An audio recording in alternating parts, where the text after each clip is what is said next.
வணக்கம் அன்பான நேயர்களே, நான் உங்கள் தேவி சங்கரி. இந்த ஆடியோ சேனலுக்கு உங்களை வரவேற்பதில் மிக்க மகிழ்ச்சி. இன்னைக்கு நாம கனவே நீ கலையாதே என்னும் நாவலோட பார்ட் 2 தான் கேட்க போறோம். கதைக்குள்ள போறதுக்கு முன்னாடி வீடியோவை லைக் பண்ணுங்க, ஷேர் பண்ணுங்க, சேனலை சப்ஸ்கிரைப் பண்ணுங்க. கதையை முழுவதுமா கேட்டுவிட்டு கமெண்ட்ல உங்க கருத்தை பதிவு பண்ணுங்க. வாங்க கதைக்குள்ள போகலாம். அத்தியாயம் 19. கவிதையின் வரிகளாய் என்னவள் கண்ணீரின் சுவடாய், அவளின் ஞாபகங்கள் அவள் சோகம் என்னை கொல்லும் விஷமாய், என்னுள் கலந்துவிட்ட அவளுக்கு இன்னும் புரியவில்லை என்னுள் இருப்பது அவள்தான் என்று. அன்று அலுவலகம் செல்லவில்லை சுமலதா. வீட்டிற்கு சென்று தங்கை அம்மா அப்பாவை எல்லாம் பார்த்துவிட்டு மாமியார் வீடு சென்றார். முன்பே அலுவலகத்துக்கு இன்று வர முடியாது என்று கணவனிடம் கூறிவிட்டதால் பிரச்சனை இல்லை. வீட்டிற்கு சென்றபோது விமலா உடல்நிலை சரியில்லாமல் படுத்திருந்தாள். லேசாய் ஜுரம் இருந்தது. கமலி மகளுக்கு சூடாய் காஃபி போட்டு கொடுத்தாள். அவள் நெற்றியை தொட்டு பார்த்துவிட்டு சுமலதா ஜுர மாத்திரையை தன் கைப்பையிலிருந்து எடுத்து கொடுத்தாள். சூடாய் சுடுதண்ணியுடன் சேர்த்து மாத்திரையை போட்டுக்கொண்டு விழுங்கியவள் அப்படியே கட்டிலில் போர்வையை இழுத்து போர்த்தி கொண்டு படுத்து விட்டாள். அவளை பார்த்து கொண்டே அமைதியாய் அவள் அருகில் அமர்ந்திருந்தாள் சுமலதா. பாவம், தனக்காக பரிந்து பேசியவள். இந்த வீட்டில் இவள் மட்டும்தான். மாமியார் பற்றி இன்னும் அவளுக்கு புரிபடவில்லை. மாமனார் மனதும் அறியவில்லை. கணவன் பற்றியோ கேட்கவே வேண்டாம். இவள் வாழ்க்கை நடத்தும் லட்சணம் இதுதான். இதையெல்லாம் அப்பா அறிய நேர்ந்தால் என்னவாகும்? வேண்டாம், வேண்டவே வேண்டாம். அது மட்டும் நடந்துவிட்டால் அவள் வாழ்க்கை மட்டுமல்ல, விஜயசங்கரின் மேல் அப்பா வைத்திருக்கும் நம்பிக்கையும் ஆட்டம் கண்டுவிடும். அவனை தந்தை தவறாக எண்ணிவிடுவார். அவன் மேல் தப்பான அபிப்பிராயம் கொள்ள அவளே காரணமாக இருப்பதா? இல்லை, இல்லை, அது மாபெரும் தவறு என்று தனக்குள் சொல்லிக் கொண்டாள். கமலி மருமகளை கூர்ந்து நோக்கினாள். இவள் எதை யோசித்துக் கொண்டு உட்கார்ந்திருக்கிறாள் என்று எண்ணினாள். சுமலதா, என்ன யோசித்துக் கொண்டிருக்கிறாய் என்று அவளை கேட்ட மாமியாரின் மேல் கவனம் சென்றது. என்ன கேட்டீர்கள் அத்தை? ஓ, ஒன்றுமில்லையே. ஏதோ ஏதோ யோசனை, அதுதான் என்றாள். அந்த வினோதினி பற்றி நினைத்துக் கொண்டிருக்கிறாயாமா என்ற மாமியார் அவளிடம். அவளை ஓட ஓட விரட்டி அடிப்பது உன் வேலை அல்லவா? அதில் நான் ஏன் தலையிடப் போகிறேன் என்றாள். பரவாயில்லையே, இவர்களும் சாதுரியமாக பேச கற்றுக்கொண்டு விட்டார்களே என்று நினைத்தாள். புன்னகை உதட்டில் தவழ, இல்லை அத்தை, நான் அந்த வினோதினி பற்றியெல்லாம் கவலைப்படவில்லை. அவளை பற்றி யோசிக்கவும் இல்லை. விமலா பற்றி அப்பா ஒரு தகவல் சொன்னார். அது பற்றித்தான் யோசித்துக் கொண்டிருந்தேன் என்றாள். ஆச்சரியமும் ஆர்வமும் போட்டி போட, என்ன விஷயமா என்றாள். அப்பாவின் நண்பர் போன வருடம் ஹார்ட் அட்டாக்கில் இறந்து விட்டார். அவருடைய ஒரே பையன் எம்பிஏ முடித்திருக்கிறார். குணவதியான பெண் வேண்டும் என்று அப்பாவிடம் சொன்னாராம். அப்பா விமலாவுக்கு பொருத்தமானவராக இருப்பார் என்றார். இதோ புகைப்படம், ஜாதகம் எல்லாம் இருக்கிறது. நீங்கள் உங்கள் திருப்திக்கு விசாரித்து அறிந்து கொள்ளுங்கள். பையன் பெயர் கூட கௌதம் என்று சொன்னார் என்றாள். கமலிக்கு முகம் புறாவும் மகிழ்ச்சியின் ரேகைகள். நான் உன் மாமாவிடம் சொல்லிவிட்டு வருகிறேன், குடுமா என்றவள் அவற்றை வாங்கி கணவரிடம் கொடுத்தாள். விபரத்தை கேட்ட சண்முகம் முகமும் மலர்ந்தது. ஜாதகம் பொருந்தி வந்தால் முடித்து விடலாம் கமலி. சம்மந்தி சொன்னால் சரியான இடமாகத்தான் இருக்கும் என்றார். ஆனாலும் உன் பையனிடம் விஷயத்தை சொல்லி விசாரிக்கலாம் என்றார். கமலியும் கடவுளை வேண்டத் தொடங்கினார். அன்று சுமி விமலாவின் பக்கத்திலேயே தான் இருந்தாள். ஜுரம் குறையவில்லை என்றதும் அவர்களுடைய ஃபேமிலி டாக்டருக்கு போன் செய்து வரச் சொன்னார். டாக்டர் வந்து பார்த்துவிட்டு ஊசி போட்டுவிட்டு மருந்து மாத்திரை எழுதி கொடுத்தார். வேலை தவறாமல் தருமாறு சொல்லிவிட்டு சென்றார். 3 நாட்கள் சுமியின் கவனிப்பில் விமலா உடல்நிலை தேறினாள். ஜுரத்தில் ஒரு சுற்றி இளைத்து விட்டாள் என்று கூட சொல்லலாம். சூடான தண்ணீரில் குளிக்கச் சொல்லி வற்புறுத்தி சாப்பாடு சாப்பிட வைத்தார். இதோ பார் விமலா, இப்படி எதுவுமே வேண்டாம் என்று சொன்னால் உடம்பு குணமாவது கடினம் தானே. நீ சாப்பிடும் மருந்துக்கு அது வேலை செய்ய வேண்டும் என்பதற்காவது ஒரு வாய் சாப்பிடலாம் இல்லையா என்றாள். அண்ணியின் பேச்சை மறுக்க முடியாமல் அவள் சாப்பிட்டாள். எல்லாவற்றையும் மௌனமாய் கவனித்துக் கொண்டிருந்த விஜயசங்கர் அவளிடம் கௌதம் பற்றி விசாரித்தான். மாப்பிள்ளையை நீ பார்த்திருக்கிறாயா என்றான். அவள் அப்பாவின் நண்பர்களை வீட்டிற்கு அழைத்து வரும் பழக்கம் அவருக்கில்லை என்பதால் நான் அவர்கள் யாரையும் பார்த்ததில்லை. ஆனால் பரமசிவம் அங்கிள் பற்றி என்னிடம் அப்பா நிறைய சொல்லியிருக்கிறார். அவருடன் ஒன்றாக படித்த பால்ய சிநேகிதர் என்று சொன்னார் என்றார். அத்தியாயம் 20. உயிரோடு கலந்துவிட்ட உணர்வே உனக்கு தெரியாதா? விரும்பியது விலகிப் போவதும் விலகிப் போவது விரும்பி வருவதும் தான் வாழ்க்கை என்று. வேண்டாம் என்று சொன்னாலும் மீண்டும் மீண்டும் என்னுள் விஸ்வரூபம் எடுக்கும் அவரின் நினைவுகள் என்னை துரத்தும் நிஜமாய். ஓஹோ, எனக்கும் அந்த பையன் பற்றி விசாரித்ததில் நல்ல அபிப்பிராயம்தான். என்னை விட 2 வயது சிறியவர். விமலா அவரை விட 2 வயது சிறியவள். வயது பொருத்தம், ஜாதக பொருத்தம் எல்லாம் சரியாக இருக்கிறது. விமலாவுக்கு ஓகே என்றால் முடித்து விடலாம். ஆனால் அவர்களுக்கும் எங்கள் வசதி பற்றி தெரிய வேண்டும் தானே. என்னதான் கோடீஸ்வரர் வீட்டில் நான் பெண் எடுத்திருந்தாலும் மிடில் கிளாஸ் தான். அதுதான் என் தகுதி. உன் அப்பா அவர் வசதிக்கு ஏற்றவாறு சீர்வரிசை செய்து உன்னை எனக்கு மனம் செய்து கொடுத்திருக்கிறார். நான் என் தங்கையின் திருமணத்திற்கென்று வங்கியில் சேமித்து வருகிறேன். 50 பவுன் நகை, சீர்வரிசை, கார் என்று மட்டுமே என்னால் செய்ய முடியும். அதை நான் உன் அப்பாவிடம் சொல்லிவிடுகிறேன் என்றான். அவள் மௌனமாய் இருந்தாள். மாமனாரிடம் உரிமை கொண்டாடாத மருமகனாய் வாழ பிரியப்படுகிறான் போலும். இருக்கட்டும், அதுதான் எல்லோருக்குமே நல்லது என்று எண்ணினாள். ஆனால் என்று நிறுத்தியவளை திரும்பி பார்த்தான் அவன். சொல்ல வந்ததை சொல்லிவிடு. மனதிற்குள்ளேயே பூட்டி வைக்க வேண்டாம் என்றான். இல்லை, இந்த திருமணத்தில் அத்தைக்கு கழுத்துக்கு ஒரு செயினும் காதுக்கு ஒரு சிறு வைரத்தோடும் வாங்கி தர முடியுமா என்றாள். அவன் வியப்புடன் அவளை பார்த்தான். அவள் புரிந்தவளாய் மேலும் பேசினாள். சம்மந்தி அல்லவா, மற்றவர்கள் பார்வைக்கு கௌரவமாக இருக்க வேண்டும் தானே. நான் இந்த வீட்டிற்கு வந்தபோது என் காது தோடு வைரமா என்று ஆசையாக அன்பாக கேட்டார்கள். நான் போட்டுக்கொள்ளுங்கள் என்று என்னுடையதை கொடுத்தாலும் இது தன் மருமகளுடையது அல்லவா என்ற நினைப்பு அவர்கள் நெஞ்சில் அப்படியே இருக்கும். அது அவர்களை இயல்பாய் இருக்க விடாது. அதுவே நீங்கள் வாங்கி தந்தால் இது என்னுடைய மகன் வாங்கி தந்தது என்று அவர்கள் பெருமையாகவும் சந்தோஷமாகவும் உணர்வார்கள் என்றாள். அவள் சொன்னதை முழுவதும் கேட்டு முடித்தவன், குடும்ப கௌரவம் என்பது நாம் போட்டுக்கொள்ளும் நகைகளில் இல்லை, நாம் பழகும் விதம், குணம், உபசரிக்கும் பாங்கு இதில்தான் இருக்கிறது என்றாலும் உன் பேச்சும் யோசிக்கக்கூடியதுதான். அம்மா தன் மனதின் ஆசைகளை வெளிப்படையாய் சொல்லியது இல்லை என்றாலும் அவர்களுக்கு செய்ய வேண்டியதும் என் கடமைதானே. நிச்சயம் வாங்கலாம் என்றான். அப்பாடா, இனி அத்தையின் மனதில் அந்த குறை இருக்காது என்று நினைத்தாள். சண்முகமும் தன் மகனிடம் தங்களுக்கு இந்த சம்பந்தம் பேசி முடிப்பதில் எந்தவித தடையும் இல்லை என்று சொல்லவே விஷயம் சுந்தரேசன் மூலமாக கௌதம் காதுக்கு போயிற்று. கௌதம் தன் அம்மா பார்வதியிடம் முழு விபரத்தையும் சொல்லவும் ஒரு நல்ல நாளில் பெண் பார்க்கும் நிகழ்ச்சியை வைத்துக் கொள்வதாக தீர்மானிக்கப்பட்டது. அதே போல பெண் பார்க்கும் நாளன்று விமலாவை அலங்கரிக்கும் பொறுப்பை சுமலதா எடுத்துக்கொண்டாள்.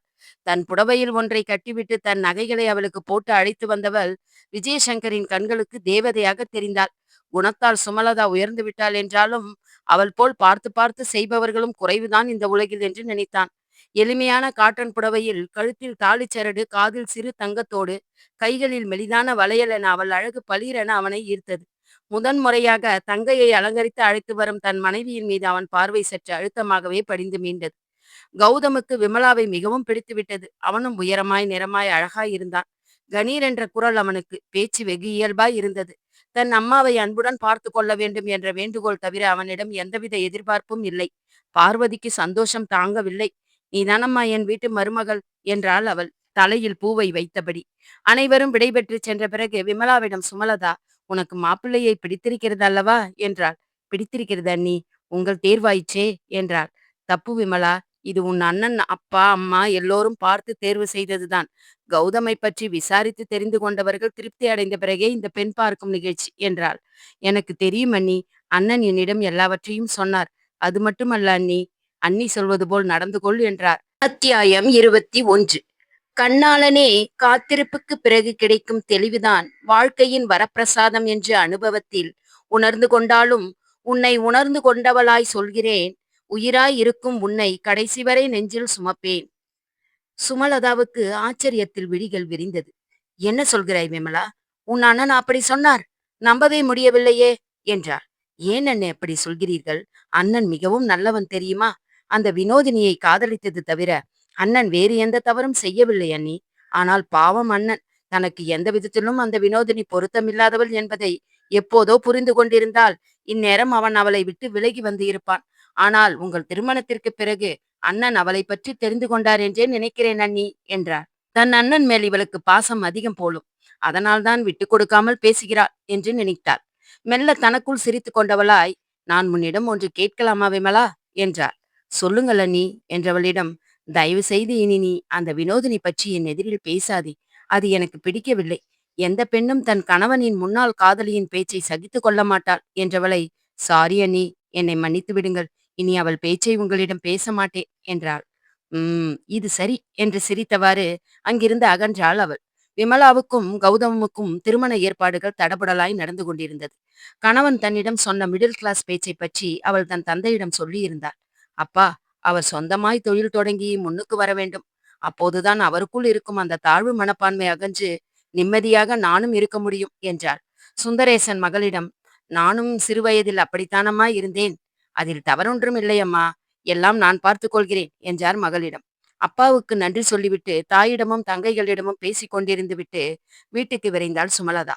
வேலை வேலை முடிந்தால் வீடு என்று இருந்தாலும் இப்படி அடிக்கடி தாய் வீட்டுக்கு வந்து அப்பாவையும் அம்மாவையும் தங்கைகளையும் பார்த்து போவதில் அவளுக்கும் ஒருவித நிம்மதி இருக்கத்தான் செய்தது.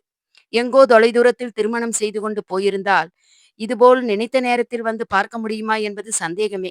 விஜயசங்கர் மனைவிக்கு முழு சுதந்திரம் கொடுத்திருந்தார். அப்பா சொன்னது போல அவன் மிகவும் நல்லவன்தான். ஆரம்பத்தில் அவனுடைய உதாசீனம் மனதை வருத்தினாலும் இப்போதெல்லாம் அவன் அவளை திட்டுவதில்லை, உதாசீனமாக பார்ப்பதில்லை. மாறாக அவள் கருத்துக்கு முக்கியத்துவம் தருகிறான். அதுவே அவளுக்கு மகிழ்ச்சிதான். திருமணமான இந்த 6 மாதங்களில் அவள் அவனுடன் வெளியே எங்குமே சென்றதில்லை. சினிமா, பீச், பார்க் என்று எங்குமே அவன் அழைத்து போனதில்லை. அதற்காக அவள் ஏங்கியதும் இல்லை. திருமணம் என்னும் பந்தம் இருவருக்குமே ஒருவித இடைவெளியைத்தான் ஏற்படுத்தி இருக்கிறது என்று எண்ணினாள். அவளுடன் அவனோ அல்லது அவனுடன் அவளோ சகஜமாக பேசி பழகும் மனநிலையில் இருவருமே இல்லை. இது ஏன் என்று பல சமயம் அவள் தன்னைத்தானே கேட்டுக்கொண்டிருக்கிறாள். காதல் என்ற உணர்வு இருவருக்குள்ளும் இல்லை. அதுதான் காரணம். கணவன் மனைவியை காதலிக்க வேண்டும், மனைவி கணவனை காதலிக்க வேண்டும். அப்போதுதான் வாழ்க்கை இனிப்பாக இருக்கும். ஆனால் இது எதுவுமே இல்லாமல் இருவருமே ஒரே ரயிலில் பயணம் செய்யும் எதிரெதிர் சீட்டில் அமர்ந்திருப்பவர்கள் போல் மௌனமாய் அவரவர் வேலையை பார்த்து கொண்டு வேகமாய் ஓடிய நினைவுகளுக்கு தடை போட்டாள் சுமலதா. வேண்டாம். எப்போதும் கற்பனையில் ஒருவரை மதிப்பீடு செய்து வேதனையில் உழல்வது உண்மையை சுட்டு பொசுக்குவதற்கு சமம். வேண்டாம். நினைவில் இருந்த விஜயசங்கரை விலக்கி நிறுத்தினாள். நான் ஒரு சராசரி பெண்தான். ஆசைகளும் ஏக்கங்களும் எனக்கும் உண்டு. என் கணவன் என்னுடன் இயல்பாய் பேசி பழகவில்லையே என்ற வருத்தம் கூட எனக்கு ஏன் ஏற்படுவதில்லை? ஒருவேளை நான் நான் பிடிக்காதவனுடன் வாழ்கிறேனா? அவளுக்கு மயக்கம் வந்தது. அத்தியாயம் 22. அன்பான உறவுகள் 1000 இருந்தாலும் கொண்ட கணவன் போல் வருமாவென்று எண்ணி எண்ணி கண்ணீர் சிந்திய நாட்களெல்லாம் அன்பின் சக்தியை உணரும் தருணமாய் என்னுள். விஜயசங்கர் மனதிலிருந்து வினோதினியை என்றோ தூர எறிந்து விட்டான் என்றாலும் தன் மனைவி சுமலதாவின் ஞாபகங்களை மனதில் இருத்தி தனக்குள் சிரித்துக் கொள்வான். அவள்தான் எத்தனை பொறுமைசாலி! துளியும் யாரையும் வெறுக்காத குணம்.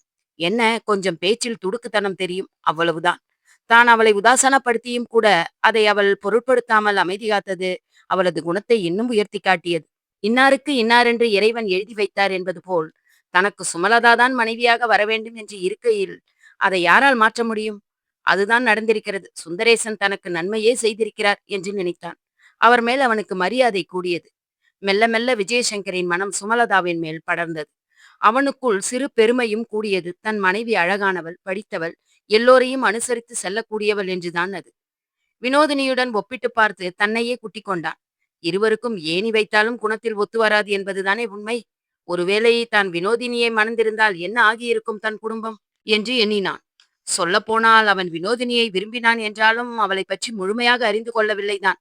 வழிய வழிய பேசி அவன் மனதை கவர்ந்து விட்டாள். ஆனாலும் இதுவரை அவன் அவளுடன் சினிமா, பார்க், பீச் என்றெல்லாம் சென்றதில்லை. இருவருக்கும் நல்ல எதிர்காலம் இருக்கிறது. மணந்து கொண்டால் 2 பேரின் சம்பளத்தையும் வைத்து நன்றாக வசதியாக வாழலாம் என்பாள். அவனுக்கும் அவள் சொல்வதில் தவறு இருப்பதாக தெரியவில்லை. விஜயசங்கரின் தந்தை பிசினஸ்மேன் இல்லை என்பதால் அவர்கள் குடும்பம் மாத ஊதியத்தில் தான் வாழ்க்கை நடத்தியது. அதில் சேமிப்பு, தங்க நகைகள் என அம்மாவால் யோசிக்க கூட முடியாது. அவன் தலையெடுத்த பிறகுதான் தன் அப்பாவைப் போல அவன் 3 மடங்கு சம்பளம் வாங்கினான் என்றாலும் 3 தங்கைகளின் படிப்பு செலவு, வீட்டு செலவு போக மாதா மாதம் சேமிக்க முடிகிறது. அம்மாவுக்கும் ஒரு வாரம் மூச்சு விட முடிந்தது. முன்பு என்றால் பற்றாக்குறையோடும் புலம்பலோடும் தான் குடும்பம் ஓடும். ஆனால் இப்போதெல்லாம் அதெல்லாம் இல்லை. அவன் சம்பளம் எவ்வளவு என்று வினோதினி ஓரளவு ஊகித்திருந்தாலும் அவனிடம் நம் எதிர்காலத்துக்கு என்று சேமிக்கலாமே விஜய் என்பாள். அதெல்லாம் திருமணத்திற்கு பிறகு வினோதினி. அதற்கு முன் நான் 3 தங்கைகளுக்கு அண்ணன். என் தங்கைகளின் வாழ்க்கைதான் எனக்கு முக்கியம். அதன் பிறகுதான் என்னை பற்றிய சிந்தனை என்பான். அவன் கண்டிப்பான குரலில் ஏமாற்றம் அடைந்து வேறு எதுவும் கேட்க மாட்டாள் அவள். ஆனால் அவளுக்குள் ஒரு யோசனை மட்டும் ஓடியது. இந்த விஜயசங்கரை திருமணம் செய்து கொண்டு அவன் தங்கைகளை எல்லாம் சுமக்க வேண்டும் என்றால் தொல்லைதான். அதனால் காத்திருப்பதை தவிர வேறு வழியில்லை என்று முடிவெடுத்தாள். அன்று முதல் அவ்வப்போது அவன் வீட்டுக்கு சென்று எல்லோரையும் சரி கட்டி வைத்துக் கொள்வதில் ஆர்வம் காட்டினாள். சண்முகத்துக்கும் விமலாவுக்கும் அவளை பிடிக்காது. மற்ற 2 தங்கைகளையும் கமலியையும் அவள் சரி கட்டி தன்புறம் இழுத்து கொண்டாள். திருமணமானவுடன் விஜயசங்கரை இழுத்து கொண்டு தனியே சென்று விட வேண்டியதுதான். இதுங்களுக்கும் எனக்கும் எப்போதும் செட்டாகாது என்று எண்ணினாள். ஆனால் அவள் ஆசை எதுவுமே நிறைவேறவில்லை. கடவுள் ஒன்று நினைத்திருந்தார் போலும். அதுதான் நிறைவேறியது. விஜயசங்கரின் வாழ்க்கையில் திருமணத்திற்கு பின்வரும் காதலில்தான் அவன் தன் வாழ்க்கையின் மேடு பள்ளங்களை அறிந்து கொள்ள முடியும். எது சரி, எது தவறு என்பதை நாம் உணரும் தருணம். தெளிவான சிந்தனையுடன் குடும்பத்தை கொண்டு செல்ல ஒரு வழிகாட்டி தேவைப்படுவதில்லை. மிகவும் எளிதாக குடும்ப சுமையை தோளில் சுமக்க முடியும். அத்தியாயம் 23.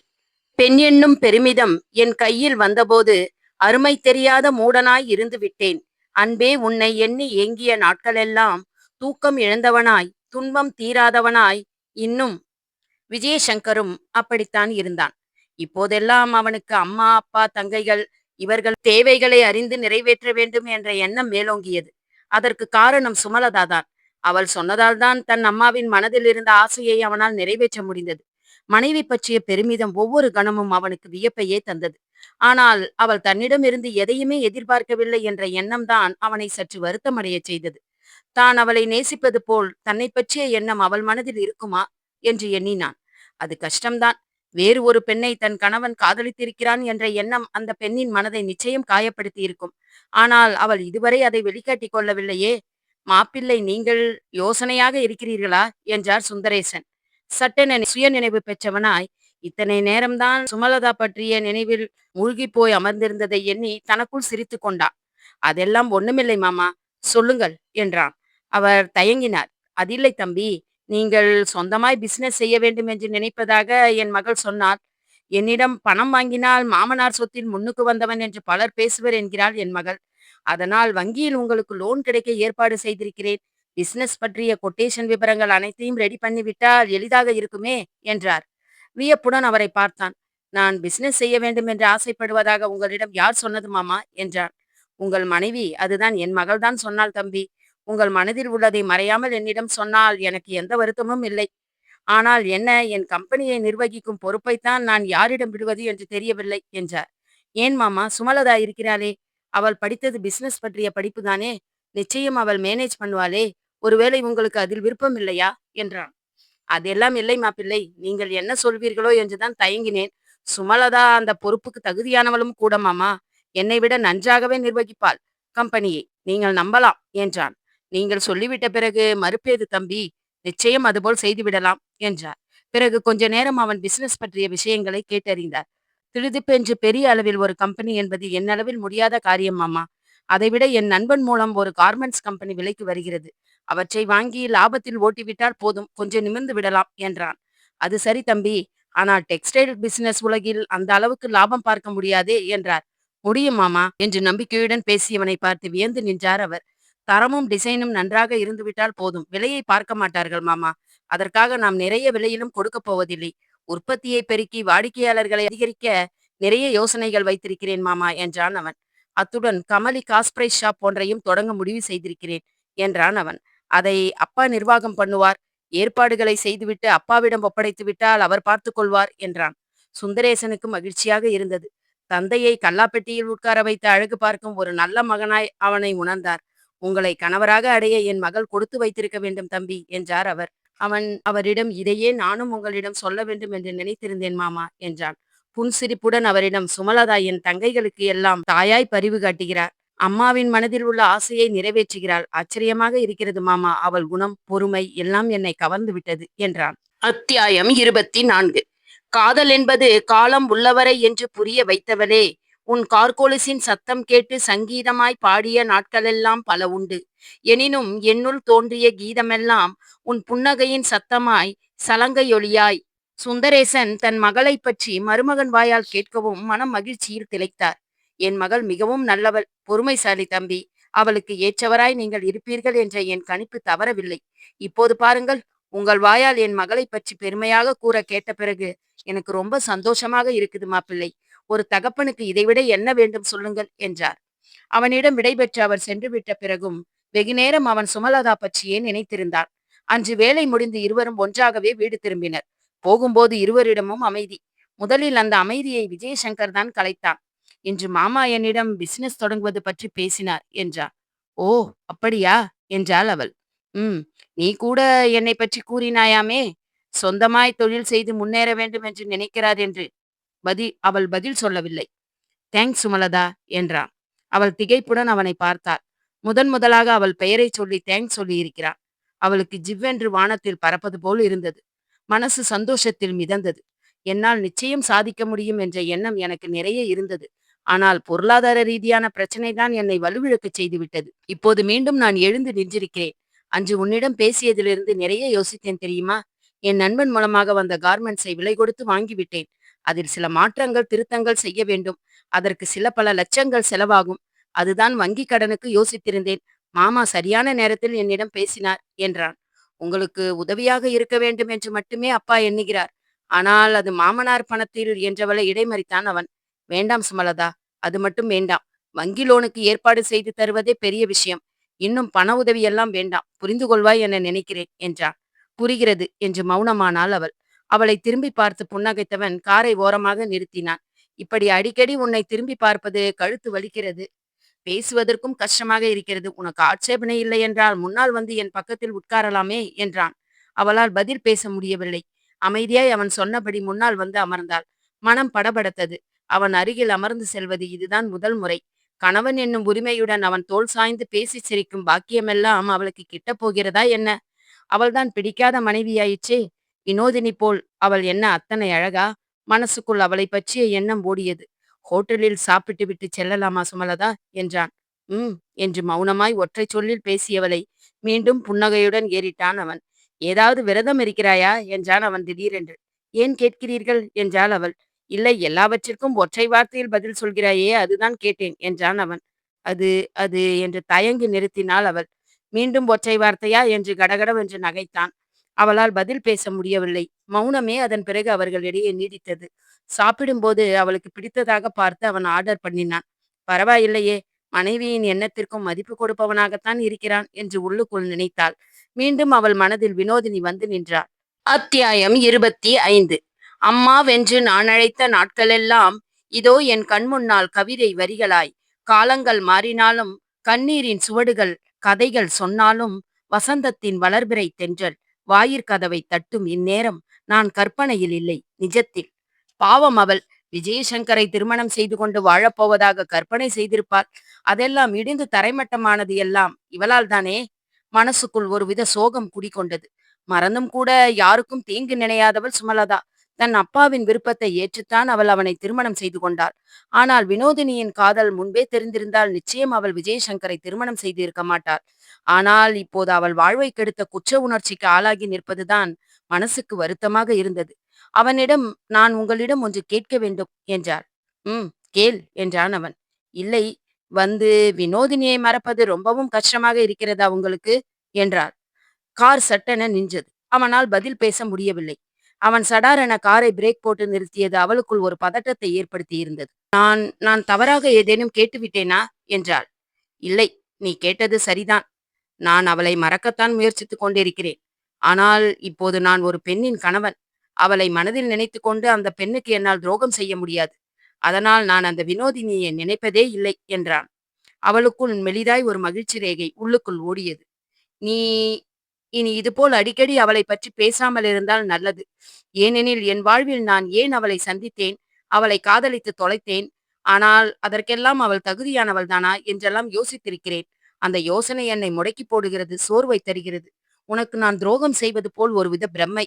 ஆனால் அன்று அவள் வீட்டிற்கு வந்து உன்னை பற்றியும் பணத்துக்காக நான் உன்னை மணந்து கொண்டது போலவோ என்று பேசினாலோ, அன்றே நான் அவளை மறந்து விட்டேன். அன்று உன்னை விட பெட்டராய் ஒருவன் கிடைத்தால் நான் உனக்கு குட் பை சொல்லிவிடுவேன் என்று சொன்னவள் தானே அவள். ஆனால் அந்த பெட்டராய் ஒருவன் இன்னும் கிடைக்கவில்லை. அதனால்தான் இந்த கோபமும் ஆக்ரோஷம் சண்டையெல்லாம் என்று நிறுத்தினான் அவன். சுமலதா, உன்னிடம் நான் கொஞ்சம் பேச வேண்டும். நீ என்னை பற்றி என்னவென்று நினைத்துக் கொண்டிருக்கிறாய் என்று எனக்கு தெரியாது. ஆனால் உன்னை நான் பணத்துக்காக மணக்கவில்லை என்பது மட்டும் உறுதி. உன் தந்தையின் சொல்லுக்கு மறுபேச்சு பேச முடியவில்லை. ஏனெனில் உன் தந்தையை எனக்கு மிகவும் பிடிக்கும். அவர் மிகவும் நல்லவர், மறந்தும் கடிந்து கொள்ளாதவர் பிறரை என்றான். அப்படியென்றால் அப்பாவுக்காகத்தான் என்னை மணந்தீர்கள், அப்படித்தானே என்றாள் அவள். அவனால் அதற்கு பதில் சொல்ல முடியவில்லை. அவன் மௌனம் அவளை என்னவோ செய்தது. அவளையும் அறியாமல் கண்ணீர் வழிந்தோடியது கண்களில். அதை பார்த்து அவன் திடுக்கிட்டான். ஏன் ஏன் நான் என் பேச்சு ஏதாவது உன்னை மன கஷ்டப்பட வைத்து விட்டதா சுமா என்றான் அவன். இல்லை, இல்லை, சாரி, நீங்கள் கவலைப்படாதீர்கள். ஏதோ எனக்குள் சில யோசனை, அதுதான் என்றாள் அவள். இருவருக்கும் இடையில் இருக்கும் இந்த இடைவெளி என்று மறையும். அவர்களும் இணைபிரியாத கணவன் மனைவியாய் வாழ முடியுமா?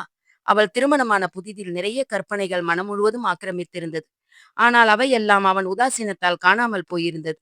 இன்று அவன் அருகில் அமர்ந்து செல்லவும் ஏக்கமும் தன்னுடைய நிலை பற்றிய எண்ணமும் மனதில் விரிந்து கண்ணீரை வரவழைத்து விட்டது.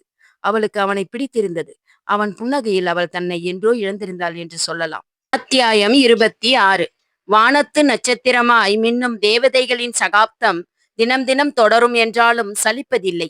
அதுபோல் சங்கடங்கள் சல்லடையாய் உள்ளத்தை துளைத்தாலும் துவண்டு போகாத மனமும் நம்பிக்கை போற்றும் வார்த்தைகளும் நம்மை உயரத்தில் இருத்தும். விஜயசங்கரை யாருக்குத்தான் பிடிக்காது? அழகானவன், அமைதியானவன், உயரமாய் அவன் சிந்தும் புன்னகைக்கு மயங்காத பெண்களே இல்லை என்றுதான் சொல்ல வேண்டும். ஆரம்பத்தில் அவன் மேல் எந்தவித பிடிப்பும் இல்லாமல் தான் இருந்தாள் அவள். ஆனால் அவனுடன் ஒரே அலுவலகத்தில் பணிபுரியும் போது அவனை பார்க்காமல் பேசாமல் இருக்க முடியாது. அவ்வப்போது அலுவலக விஷயங்களை பேசும்போதும், காரில் போகும்போதும் வரும்போதெல்லாம் அவனுடன் தான் அவள் இருந்தாள். அது அவர்களுக்குள் மனரீதியாக ஒரு புரிதல் ஏற்பட உதவியாக இருந்தது. அதுவே மெல்ல மெல்ல வளர்ந்து அவள் மனதில் இடம் பிடித்து விட்டான்.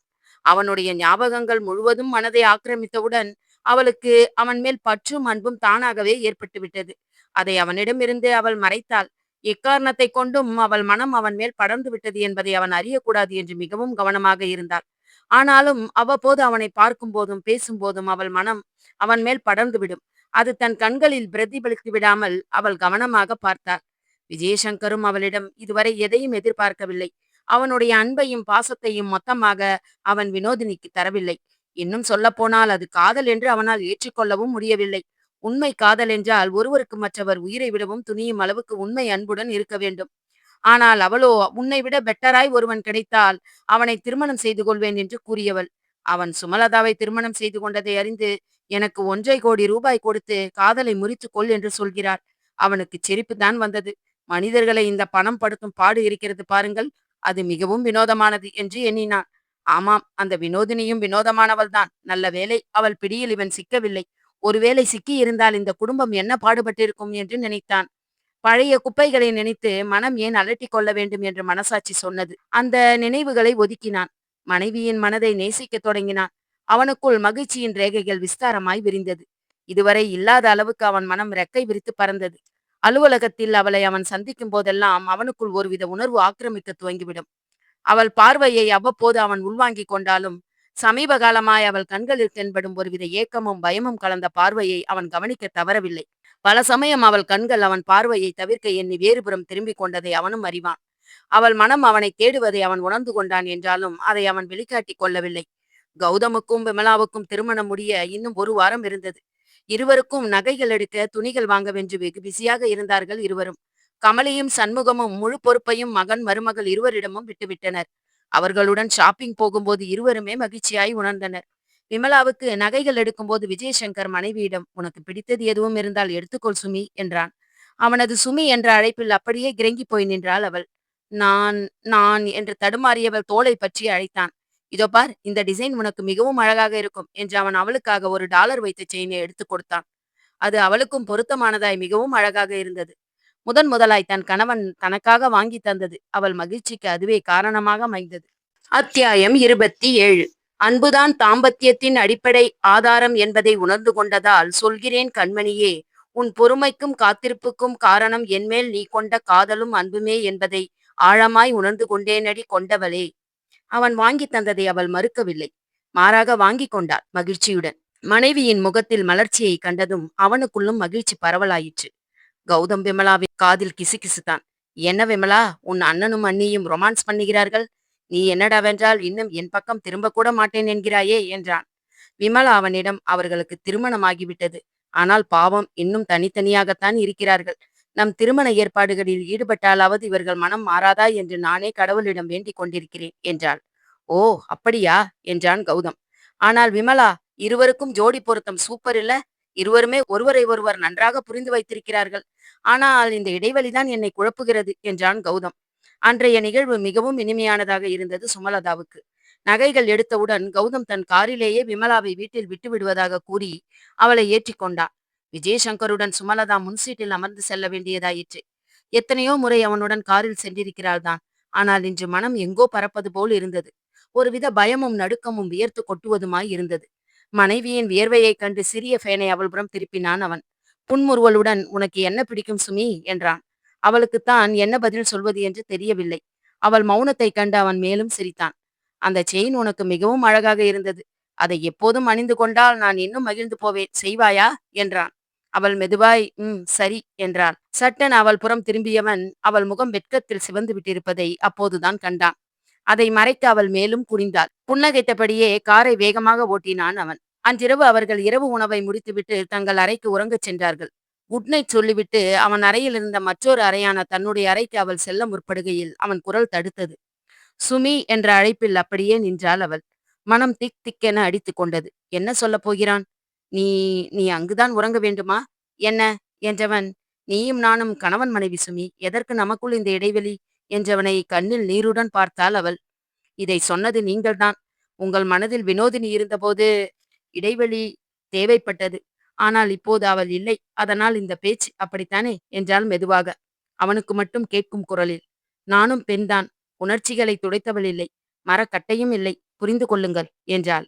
அவன் சிலையாகி நின்றான் வெகுநேரம். அவள் தன் அறைக்குச் சென்று பால்கனியில் நின்று வெகுநேரம் தோட்டத்தை வெறித்தாள். கணவனுக்கு தான் தந்த பதில் எந்த மாதிரி வலியை ஏற்படுத்தி இருக்கும் என்று தெரியாது. ஆனால் மகிழ்ச்சியும் துக்கமும் கலந்த உணர்வு அவளுக்குள் இருந்தது.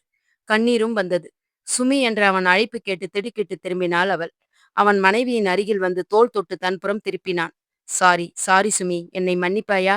நான் உன்னை மிகவும் துன்புறுத்தி விட்டேன் இல்லையா? என்றான். அவளால் அழுகையை கட்டுப்படுத்த முடியவில்லை. சுமலதா கணவன் மார்பில் சாய்ந்து அழத் துவங்கினாள். அவள் அழுகையை நிறுத்த வழி தெரியாமல் திகைத்து நின்றான் அவன். எவ்வளவு நேரம் அழுதாளோ அவளுக்கே தெரியாது. கண்ணீர் நின்று விட்டிருந்தது.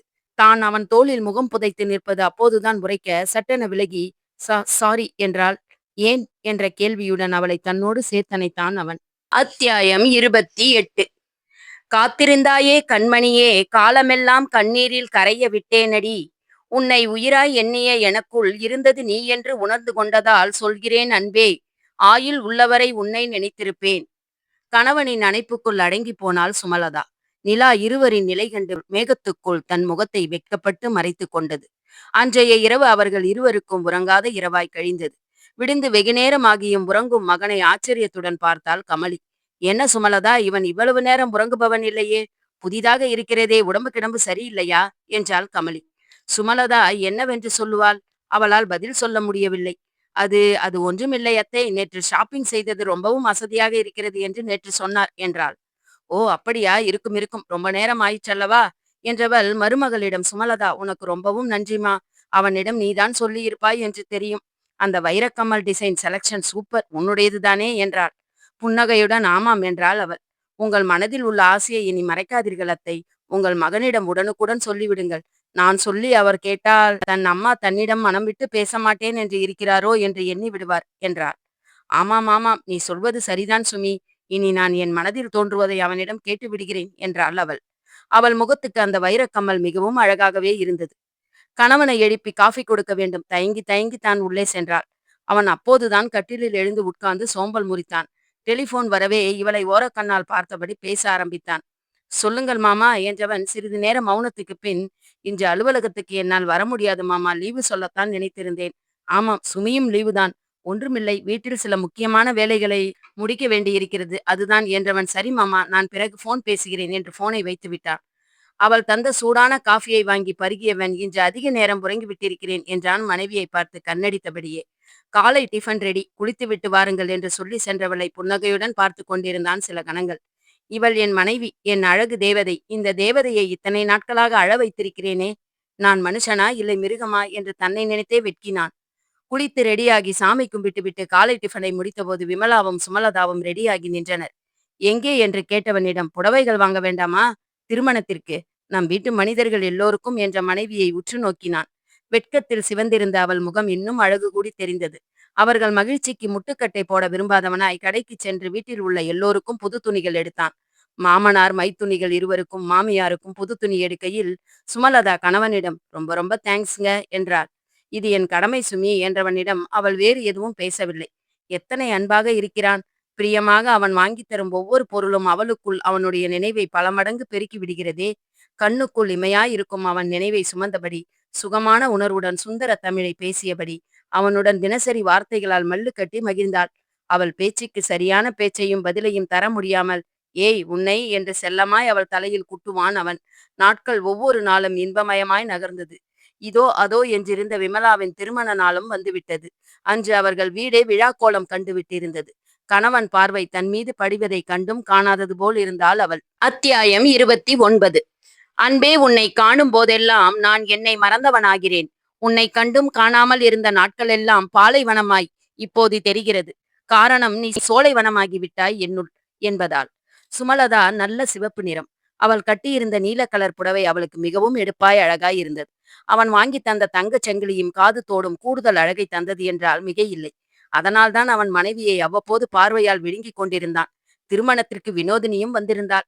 அவளை வரவேற்றதோடு சரி விஜயசங்கர். அதன் பிறகு கண்டு கொள்ளவே இல்லை. வினோதினிக்கு வயிற்றில் தீ பற்றி எரிந்தது. இருக்கட்டும் இருக்கட்டும், இந்த வாழ்வு உனக்கு எத்தனை நாட்கள் நீடிக்கிறது என்று பார்க்கிறேன் என்று அவனை கருவினாள். போதாக்குறைக்கு சுமலதா வேறு அழகு பதுமையாக இருந்தாள். அவனுடன் நெருக்கமாக நின்று பேசுவதென்றால் இருவருக்குள்ளும் எல்லாம் சரியாகிவிட்டது போல தெரிகிறதே. கடவுளே, விடக்கூடாது, விடவே கூடாது. இருவரும் இணைந்து விட்டால் நம் வாழ்வு பொல்லாப்பாய் போய்விடுமே. அட்லீஸ்ட் அவனிடமிருந்து பணம் பெறும் வரையிலாவது அவர்களுக்குள் குழப்பத்தை உண்டாக்க வேண்டும் என்று எண்ணினாள். ஆனால் அவளால் சுமலதாவை நெருங்க முடியவில்லை. அவள் கூடவே ஒட்டி கொண்டிருந்தான் விஜயசங்கர். அவன் அறியாமல் தான் அவள் மனதில் விஷத்தை விதைக்க வேண்டும் என்று எண்ணினாள். சந்தர்ப்பத்தை எதிர்பார்த்து காத்திருந்தாள் அவள். வருவோரையெல்லாம் இரு கை கூப்பி வணங்கி வரவேற்றுக் கொண்டிருந்த சுமலதாவை அருகில் வந்து அழைத்தாள் வினோதினி. இவள் ஏன் தன்னை கூப்பிடுகிறாள்? ஏதாவது சொல்லப் போகிறாளோ? அவளை கண்டவுடன் மனம் சோர்வுற்றது. சுமியின் தோழிகள் வள்ளியும் கோமதியும் திருமணத்திற்கு வந்திருந்தார்கள்.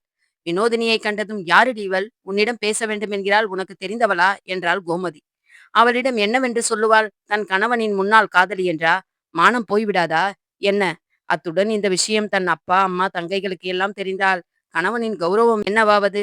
மனசுக்குள் சோர்ந்து துவண்டு போனாள் அவள். ஒன்றும் இல்லையடி, அவர்கள் என் மாமியார் மாமனாருக்கு தெரிந்தவர்கள். கொஞ்சம் இரு, பேசிவிட்டு வந்து விடுகிறேன் என்றவாறு அவளுடன் சென்றாள். அவளை ஒருபுறமாய் இருந்த அறைக்குள் அழைத்துச் சென்ற வினோதினி அவளிடம், என்னம்மா, விஜயசங்கர் உன்னிடம் விவாகரத்து பற்றி பேசினாரா இல்லையா என்றாள். தூக்கி வாரி போட்டுக்கொண்டு நிமிர்ந்தாள் அவள். என்ன சொல்கிறாள் இவள்? அவன் இவளை விவாகரத்து செய்ய போகிறானா? இதென்ன புதுக்கதை சொல்கிறாள்? சிலையாகி நின்றவளை மேலும் குழப்பினாள் அவள். உன்னிடம் இன்னும் சொல்லவே இல்லையா? நான் அன்று அவரிடம் தெளிவாக சொல்லிவிட்டேனே. உன்னை விவாகரத்து பண்ணிவிட்டு என்னை மணந்து கொள்கிறேன் என்று சொன்னாரே. ஓ, உன்னிடம் சொல்லி இருக்க மாட்டார். எப்படி சொல்லுவார்? புதிதாய் திருமணமாகி ஆசை கனவுகளுடன் இருப்பவள் நீ.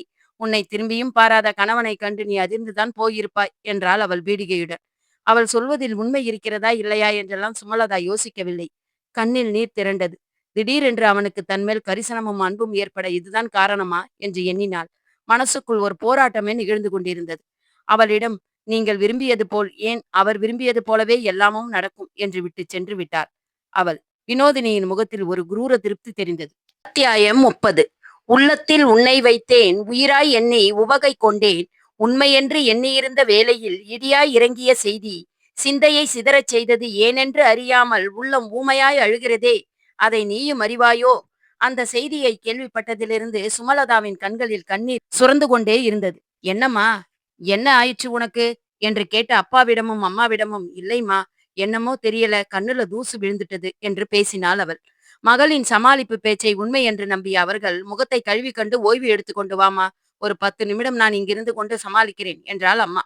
அப்பா அம்மாவின் பேச்சில் திருப்தியுற்றவளாய் நகர்ந்தாள். கோமதியும் வள்ளியும் இவள் பின்னாலேயே வந்தனர். ஏய், யாரடி அது? உண்மையைச் சொல். அவள் என்ன சொன்னாள் என்று இந்த அழுகை உனக்குள்? நாங்கள் உன் நெருங்கிய தோழி. எங்களிடம் சொன்னால் நீ ஒன்றும் குறைந்து போய்விட மாட்டாய் என்றார்கள். அவர்களிடம் உண்மையை சொல்ல முடியாமல் தவித்தாள் சுமலதா. அதெல்லாம் ஒன்றுமில்லையடி. அந்த பெண் என்னிடம் எதுவுமே சொல்லவில்லை. எனக்குத்தான் ஒரு மாதிரி கண்ணில் தூசு விழுந்து உறுத்தல் தாங்கவில்லையடி. அதுவும் இல்லாமல் நின்று கொண்டே இருப்பது கால்களில் மிகுந்த வலியாய் உணர்கிறேன். ப்ளீஸ் கோமதி, நீ எப்போதும் உன் கைப்பையில் தைலம் வைத்திருப்பாய் அல்லவா, கொஞ்சம் தருகிறாயா என்றாள் சமாளிப்புடன். தோழியின் சமாளிப்பை நம்பியவளாய், நிச்சயம் தருகிறேன், இதோ இருக்கிறதடி, நீ முதலில் உட்கார், நான் உனக்கு தைலம் தடவி விடுகிறேன் என்றாள். வேண்டாம் வேண்டாம் என மறுத்தும் அவள் கேட்கவில்லை. தோழியை அன்பாய் பார்த்த சுமலதாவுக்கு மேலும் கண்ணீர் கரித்தது. வள்ளி அவள் தோளில் ஆறுதலாய் கைப்பதித்தாள். வலிக்கிறதா சுமி? கொஞ்சம் பொறுத்து கொள்ளடி, வலி சீக்கிரமே சரியாகிவிடும். ஒரு 10 நிமிடம் நீ ஓய்வெடுத்துக்கொள். பிறகும் கூட சேரில் அமர்ந்து விடு, நின்று கொண்டே இருக்க முடியாதல்லவா என்றாள். அது சரியா இருக்காதடி. நிறைய உறவுக்காரர்கள், மாப்பிள்ளை வீடு, பெண் வீடு என்ற அக்கம் பக்கத்து மனிதர்கள் எல்லோரும் வருவார்கள் அல்லவா. நான் உட்கார்ந்து கொண்டிருந்தால் சரி வருமா வள்ளி? நான் சமாளித்துக் கொள்கிறேன். எனக்காக ஒரு உதவி செய்ய முடியுமா என்றாள். என்னவென்று சொல் சுமி, நிச்சயம் செய்கிறோம் என்றனர் இருவரும். இந்த திருமணம் முடியும் வரை என்னுடன் நீங்கள் இருவரும் இருந்தால் எனக்கு கொஞ்சம் தெம்பாக தைரியமாக இருக்கும் என்றார். இருவரும் ஒருவரை ஒருவர் பார்த்து கொண்டனர். ஏன் சுமி, உனக்கும் உன் கணவருக்கும் ஏதாவது பிரச்சனையா அல்லது மனஸ்தாபமா? அதுதான் நீ இப்படி அழுகிறாயா என்றாள் கோமதி. அதிர்ந்தாள் சுமி. தன் மனதில் உள்ளதை சரியாக கணித்த தோழிக்கு அவள் என்ன பதில் சொல்லுவாள்? அவளிடம், ப்ளீஸ் கோமதி, என்னை எதுவும் கேட்காதே, எல்லாம் பிறகு சொல்கிறேன், அதுவரை இருவரும் மௌனமாக என்னுடன் இருக்க வேண்டும் என்றாள். அதன் பிறகு இருவரும் அவளை எதுவுமே கேட்கவில்லை. திருமணம் நல்லபடியாக மிகவும் சிறப்பாகவே முடிந்தது. மண்டபத்தில் இடையிடையே விஜயசங்கர் கண்களால் மனைவியை தேடினான். ஆனால் அவன் இருந்த இடத்திலிருந்து மறைந்தே நின்றாள் சுமலதா. அவன் கண்ணில் படாமல் இருப்பதுதான் நல்லது. ஆசைகளை வளர்த்து கொண்டால் பிரியும் போது மிகவும் வலிக்குமே. நிச்சயம் அவன் அவளிடம் விவாகரத்து பற்றி பேசத்தான் போகிறான். அவள்தான் முட்டாளாய் நடந்து கொண்டாள். அவள் மனம் அவன் மேல் படர்ந்து விட்டதை அவன் அறியும் வண்ணம் நடந்து கொண்டதால் தான் அவள் மேல் இரக்கப்பட்டு அன்று அவன் அவளிடம் பிரியமாய் நடந்து கொண்டான். மற்றபடி ஒன்றுமில்லை. அத்தியாயம் 31. உன்னோடு நான் வாழ்ந்த காலங்கள் காதலின் சின்னமாய் கவிதையின் கனியாய் காரணத்தின் கண்ணிமையாய் காணும் காட்சியாய் இருந்த விழா கோலம் கடைசி வரை இணைந்திருப்போம் என்றெண்ணிய எண்ணத்தில் இடியாய் இறங்கிய செய்தியால் நிலையுலைந்தேன் அன்பே அறிவாயோ. அவள் நினைவுகள் முழுக்க முழுக்க தன்னையே குற்றவாளியாய் பாவித்து வருத்தி கொள்ளச் செய்தது. வேண்டாம், இனி அவன் கண்ணில் படும்படி காட்சி தருவதோ அழகாக ஆடை உடுத்தி கொண்டு அவன் முன் நிற்பதோ தேவையில்லாத ஒன்று. இனி மறந்தும் அதுபோல் நடந்து கொள்ளக்கூடாது என்று முடிவெடுத்தாள். தங்கைகள் நித்யாவும் விஜியும் இரட்டை பிறவிகள் என்பதால் பார்ப்பதற்கு ஒன்று போலவே தெரிவார்கள். அதுவும் இந்த திருமணத்திற்கு அவள் தன் தங்கைகளுக்கு ஒரே மாதிரியான டிசைனில் பாவாடு தாவணி எடுத்து தந்திருந்தாள் என்பதால் அப்பா அம்மாவுக்கு ஏன் இவளுக்குமே விஜி யார் நித்யா யார் என்று கண்டுபிடிப்பது சற்று சிரமமாகவே இருந்தது. இருவரும் மிகவும் அழகாக இருந்தார்கள். திருமணத்திற்கு வந்திருந்த பலரின் கண்கள் இவர்கள் மீதுதான் இருந்தது. சண்முகமும் கமலியும் மிகுந்த மகிழ்ச்சியாக இருந்தனர். இருக்காதா பின்னே, தங்கள் மகளுக்கு ஏற்றவரனாக சம்பந்தம் அமைந்ததில் இருவருக்கும் மகிழ்ச்சி. எல்லாம் தங்கள் மருமகள் மூலம் நடக்கிறது என்று எண்ணுகையில் அவர்களுக்கு பெருமையாக இருந்தது.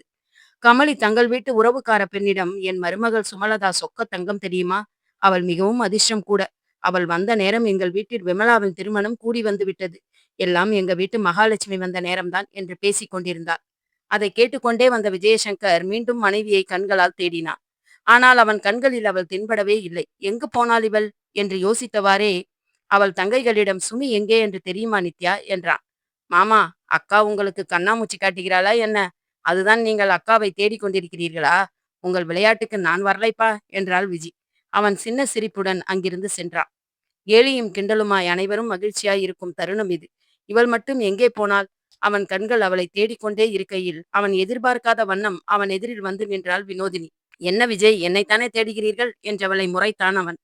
இதென்ன பேச்சு வினோதினி, திருமணமானவனிடம் பேசும் பேச்சா இது என்றவனிடம், ஏன் உங்களிடம் நான் பேசக்கூடாதா விஜய்? இருவரும் திருமணம் செய்து கொள்ளலாம் என்று முடிவு செய்தவுடன் தானே காதலிக்கவே ஆரம்பித்தோம். உங்கள் மனதில் நான் இல்லாமலா என்னை உருகி உருகி காதலித்தீர்கள்? சொல்லுங்கள் விஜய் என்றாள் அவள். அந்த புறமாய் தன் அம்மாவை மாமியார் அழைப்பதாக கூறி அழைத்து போக வந்த சுமலதாவின் காதில் இந்த வார்த்தைகள் விழவும் குபுக்கென கண்ணீர் எட்டி பார்த்தது அவளுக்கு. சுமி, சுமி என்ற அவனுடைய அழைப்பு காதில் விழாதவளாய் அவள் நகர்ந்தாள். தான் அத்தனை முறை கூப்பிட்டும் தன் வார்த்தையை மதியாமல் சென்ற அவள் மீது அவனுக்கு கோபம் வந்தது முதன்முறையாக. வினோதினி எதிரில் தான் அவமானப்படுத்தப்பட்டதாக உணர்ந்தான். என்ன ஆயிற்று இவளுக்கு? காதில் விழாத மாதிரி சென்றாளா அல்லது உண்மையாகவே அவனை கவனிக்கவில்லையா என்று யோசித்தான். மீண்டும் அவள் இருந்த பக்கம் நகர்ந்தவன் யாரும் இல்லாத இடத்தில் அவள் கைகளை பிடித்து இழுத்து அருகில் பேசினான். நான் கூப்பிட்டது உன் காதில் விழவில்லையா அல்லது கவனிக்கவில்லையா சுமி என்றவனை கண்ணீர் நிறைந்த விழிகளுடன் ஏறிட்டாள் அவள். இனியும் நான் ஏமாற தயாராக இல்லை. பிரிய போவதற்கு ஏன் இந்த அன்பான பேச்சு அணைப்பு எல்லாம் வேண்டாம். இந்த நாடகம் எல்லாம் எதற்கு? நான் நான் நீங்கள் நினைப்பது போல நடந்து கொள்கிறேன். உங்கள் விருப்பம்தான் என் விருப்பமும் கூட. ப்ளீஸ் கொஞ்சம் நகருங்கள், நான் செல்ல வேண்டும் என்றாள். அத்தியாயம் 32.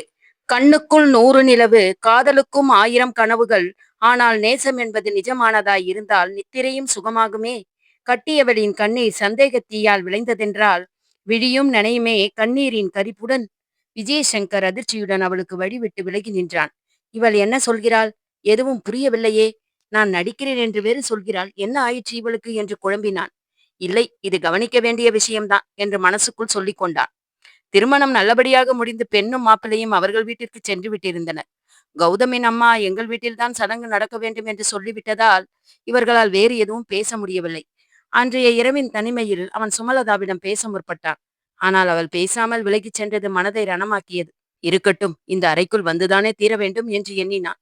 வெகுநேர காத்திருப்புக்கு பின்னர் அவள் வந்தாள். உன்னிடம் நான் பேச வேண்டும் சுமி என்றான் கண்டிப்பான குரலில். அவன் குரலில் பயந்து போனவள் அப்படியே நின்றாள். என்னை உதாசீனப்படுத்துவதால் தான் உனக்கு சந்தோஷம் என்றால் நீ தாராளமாக போகலாம் என்றான். அவளுக்கு கண்ணீர் கரித்தது. குரல் வெளிவர மறுத்தது. அந்த வினோதினியுடன் காதல் பாட்டு பாட தயாராயிருப்பவர் எதற்காக என்னிடம் பேச வேண்டும் என்றாள். அவன் பார்வை அவளை ஆழமாய் ஊடுருவியது. நான் என் மனைவியை உரிமையுடன் அழைத்தது பேச மட்டுமல்ல, காதல் பாட்டு பாடவும் தான் என்றான். காதுகளை இரு கைகளாலும் பொத்தியவள், ப்ளீஸ் போதுமே இந்த நடிப்பு நாடகம் எல்லாம் என்றாள். பலாரென்று கன்னத்தில் ஓங்கி ஓர் அறை விழுந்த பிறகுதான் அவளுக்கு அவன் தன்னை அடித்திருக்கிறான் என்பது புரிந்தது. ஓ, கோபம் வந்துவிட்டது. எந்த உரிமையில் என்னை அடித்தீர்களாம் என்றாள் அவள். என்னை அடிப்பதற்கு உங்களுக்கு எந்த உரிமையும் இல்லை என்றவளை இடைமறித்தான் அவன். உன்னை அடிப்பதற்கு எனக்கு உரிமை இல்லையா என்று கோபமாக கேட்டான் அவன். கண்ணீர் முட்டி கொண்டு வந்தது அவளுக்கு. அவளையே பார்த்தவன், மனைவியை அடிக்கக்கூடாது என்ற கொள்கையோடு வாழ்பவன் நான். என்னை கோபப்பட வைத்ததும் நீதான். அவளால் பதில் பேச முடியவில்லை. மௌனமாய் கண்ணீர் சிந்தினாள். கடந்த 2 நாட்களும் எவ்வளவு அழகாய் கழிந்தது. ஆனால் இன்று ஏன் இப்படி மரண அவஸ்தையாய் நேரம் கழிகிறது?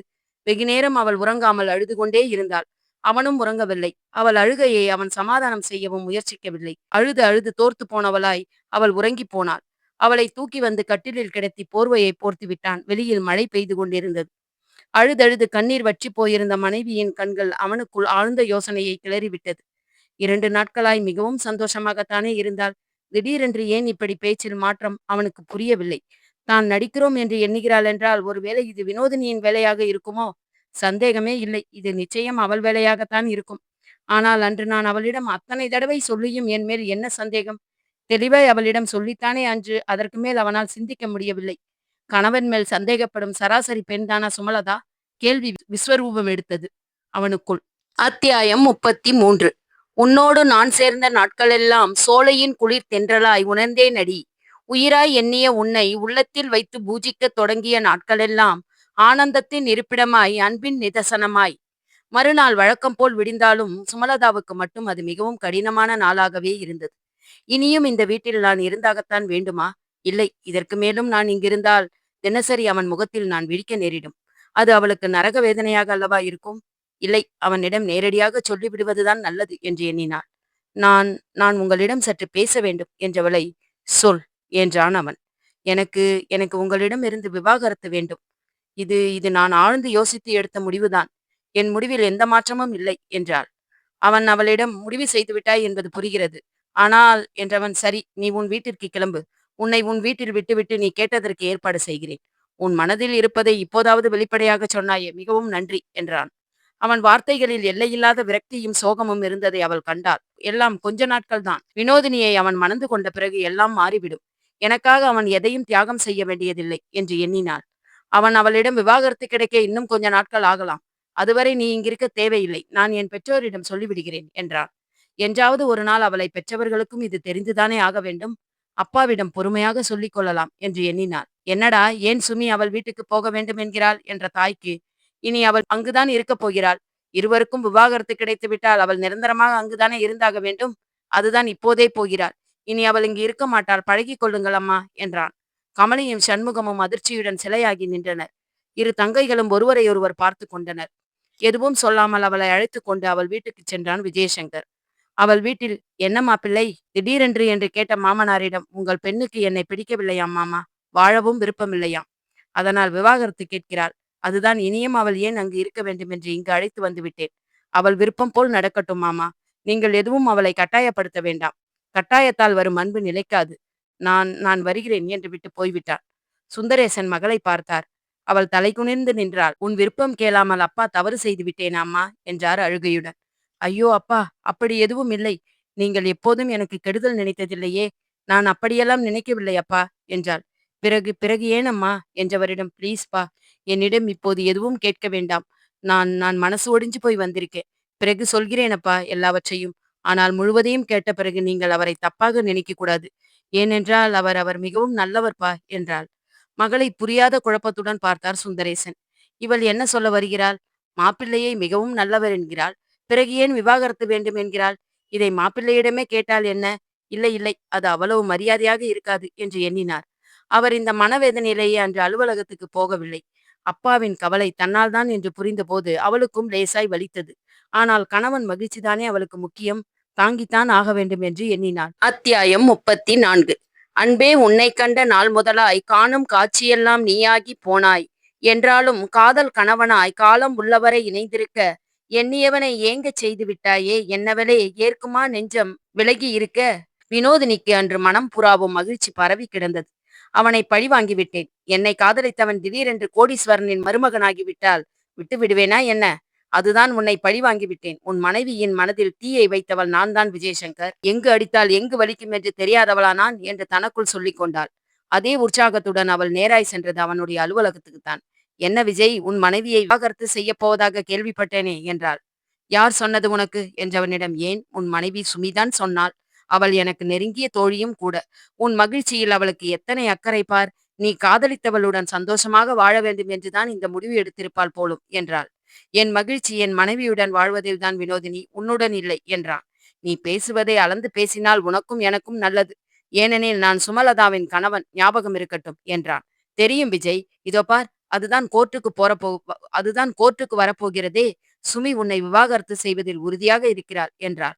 "ஓ, எல்லாம் உன்னுடைய வேலைதானா?" என்று எண்ணினான். "பின்னே, அவ்வளவு எளிதில் உன்னை விட்டுத் தருவேனா விஜயசங்கர்?" என்றாள் வினோதினி. "நீ தவறான பாதைக்குச் செல்கிறாய். வேண்டாம்" என்றான் அவன். "இந்த உலகத்தில் பணம்தான் எல்லாமே.